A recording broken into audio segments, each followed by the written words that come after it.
É isso aí, no nosso tempo agora, aqui na internet, exclusivo, né? Esse vídeo apenas está aqui ligadinho na internet, no nosso site. Se você não assistiu o programa ainda, basta você clicar aí também, que também está disponível na internet. Você vai falar sobre missões urbanas, evangelização de cidades, que foi o vídeo que nós gravamos recebendo aqui o Ariovaldo e o Rodrigo. E agora nós vamos continuar o bate-papo. E agora de uma maneira mais informal, o Ariovaldo estava perguntando, mas agora, eu posso ficar ainda mais informal? Posso falar palavrão? Eu falei assim, não sei, você pode falar. E agora a sogra dele está ali atrás, ele vai ficar mais comedido ainda. Tudo bem, Ari? Tudo beleza.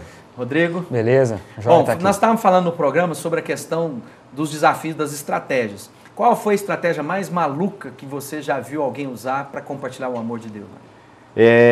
Teve um pessoal em São Paulo que fez uma mobilização contra abuso sexual infantil. Eles fizeram o pessoal da Sex Church, né? Eles fizeram uma parada que foi assim, eles foram para a Praça da Sé, centrão de São Paulo, num dia de grande movimento, e o pessoal se espalhou, cerca de umas 200 pessoas, cada um vivendo, interagindo com a praça, sem estar uniformizado nem nada. De repente todo mundo, um cara soou uma corneta lá e todo mundo ficou paralisado, como se tivesse virado estátua durante 5 minutos.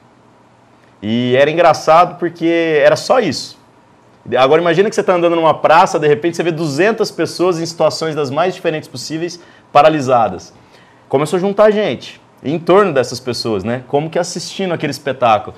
E depois o cara tocou a buzina de novo e as pessoas começaram a interagir. E as pessoas que não sabiam o que estava acontecendo e tal. Então, assim, fez fila, literalmente. Pessoas querendo saber. Foi uma experiência que nós tivemos aqui, Ariovaldo. A gente olhando nessa questão do sinaleiro, semáforo, né? Cada um que está assistindo chama de um jeito. E a gente olha que as pessoas ficam lá sempre pedindo, né? Apresentam algo para pedir algo. Aí nós pensamos, né? Não, cara, vamos fazer o contrário. Nós vamos apresentar algo, mas não para pedir. E aí a gente fez uma faixa escrito assim, não viemos te pedir nada, acredite, a gente veio te oferecer. Aí fizemos um panfleto bem legal, bem criativo e tal. E aí levamos, né, dança de rua, um jovem lá tocando tambor, ou seja, uma coisa bem assim, maluca. Ele ia tocando, as meninas danças de rua dançavam no ritmo daquele tambor. A galera nossa que faz pirofagia, né, acrobacia com malabares, ia fazendo aquilo na rua e o povo olhava, que loucura, não viemos pedir nada. Aquelas cabeças para fora da janela, assim, né? Aí, enquanto isso, uma equipe ia panfletando nos carros, aí chegava assim, na intrepidez, mas de fato, a gente não veio te pedir nada, a gente veio te oferecer. Viemos oferecer a nossa fé. Cristo mudou minha vida e tenho certeza que se não mudou, pode mudar a sua. Deus te abençoe e entregar o panfleto. E tal. No dia seguinte, durante a semana, tivemos aqui uns 3 casos de pessoas que foram uma dessas pessoas abordadas nos sinaleiros, não quiseram se identificar, mas ligaram para dizer, eu só estou ligando para dizer que esse negócio que vocês fizeram foi muito doido, se mexeu com o meu dia, eu fiquei diferente e qualquer hora eu vou aparecer aí na igreja para conhecer vocês e ver um pouquinho mais disso. Eu me lembro no início da minha conversão, a gente foi no encontro lá no Rio de Janeiro. E lá tinha um pastor que chama Marco Antônio não sabe o tanto que ele abençoou minha vida. Depois acabou que a gente se encontrou outras vezes, mas assim, sempre de passagem. Ele tem uma igreja lá no Aterro do Flamengo, acho que ali é a Comunidade Cristã Internacional, algo assim. E eu lembro deles contar a história deles irem para a praia na virada do ano, né? E na estratégia eles montaram uma tenda e ele foi contando histórias. Pensaram, a gente precisava de um lugar para a gente montar, onde é que a gente pôs pessoas para receber. A gente pensou, vamos montar uma tenda. Mas que cor da tenda? Tenda branca, afinal de contas é virada de ano. Aí nós montamos uma tenda branca bem bonita no meio. Aí pensamos, mas o que nós vamos fazer aqui? Falaram, uma tenda sem música não tem graça. Então tem uns irmãos para tocar uma percussão, eles arrumaram os atabaques e puseram os irmãos tocando atabaque ali, porque afinal de contas era um som que precisava de ligar nada. Aí eles pensaram, mas vai ficar escuro. Como é que a gente vai fazer? Não, então tem uma ideia. Vamos fazer umas velas bem bonitas para iluminar o ambiente. Falou assim, tá bom, aí o que vão fazer? Não, nós vamos, tinha de colocar uma mesinha, uma coisa assim, colocamos uma mesa, pensamos, mas tem que ter um forro, irmã. Eu tenho um forro de renda, então vamos colocar isso lá. E alguém disse, não, então eu tenho umas palmas lá em casa e vou colocar. E eles usaram a estratégia para aquilo e colocar na porta, né? Yeshua, tenda de Yeshua, que é o nome de Jesus, né? E começaram a tocar atabaque e colocar lá, lê-se cartas, né? E as pessoas começaram a fazer fila, porque no final de ano, afinal de contas, as pessoas tudo que queriam era previsão para o ano que se inicia.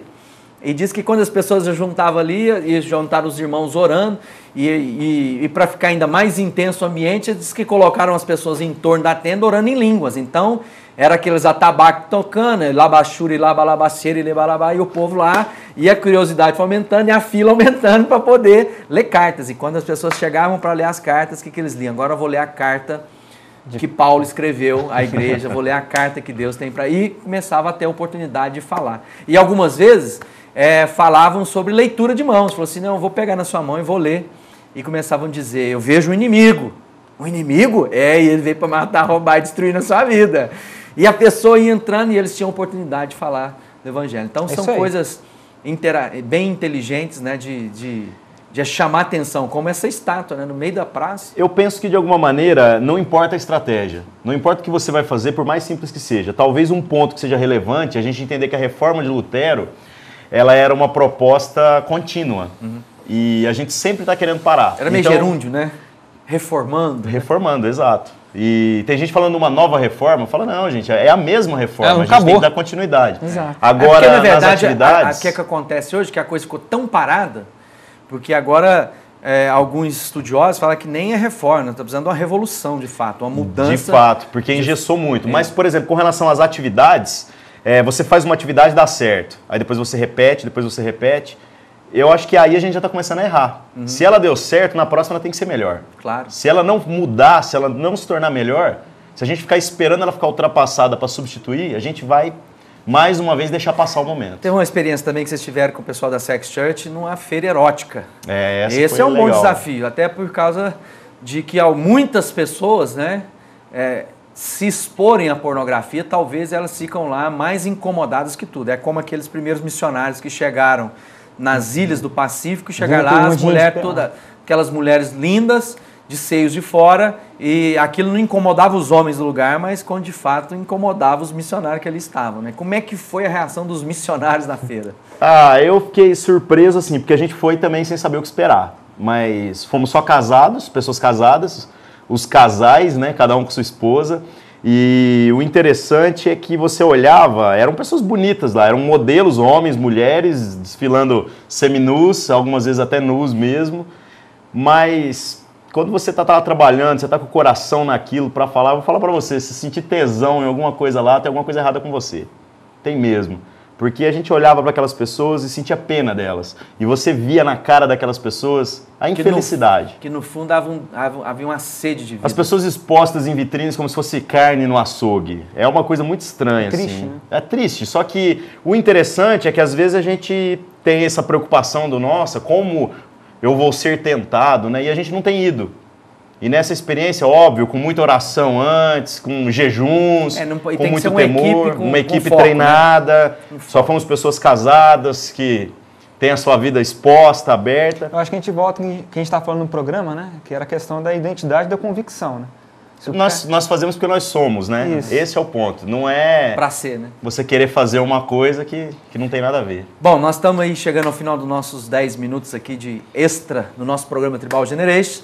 E eu queria mais uma vez pedir que vocês deixassem esse recado. Ou seja, nosso desejo é inflamar o coração de alguém, de alguma maneira impactar você que está nos assistindo, para que você seja de fato esse agente de Deus colocado sobre o planeta Terra para ser luz do mundo, para ser sal da Terra. Né? Começando por você, Ari. O recado que eu tenho para dar se você tem sido sonhado com coisas loucas, sonhado com coisas diferentes, dá para fazer mais. Começa a buscar o Deus da criatividade aí, porque ele tem muita criatividade para dar. A desconstrução de alguns processos ajuda mesmo. Às vezes a gente tentar pensar mais simples funciona e começa a clamar desesperadamente, porque Deus tem muitas coisas novas, novas estratégias, novos sonhos para te dar. E aí as coisas vão acontecer. Que Deus te abençoe.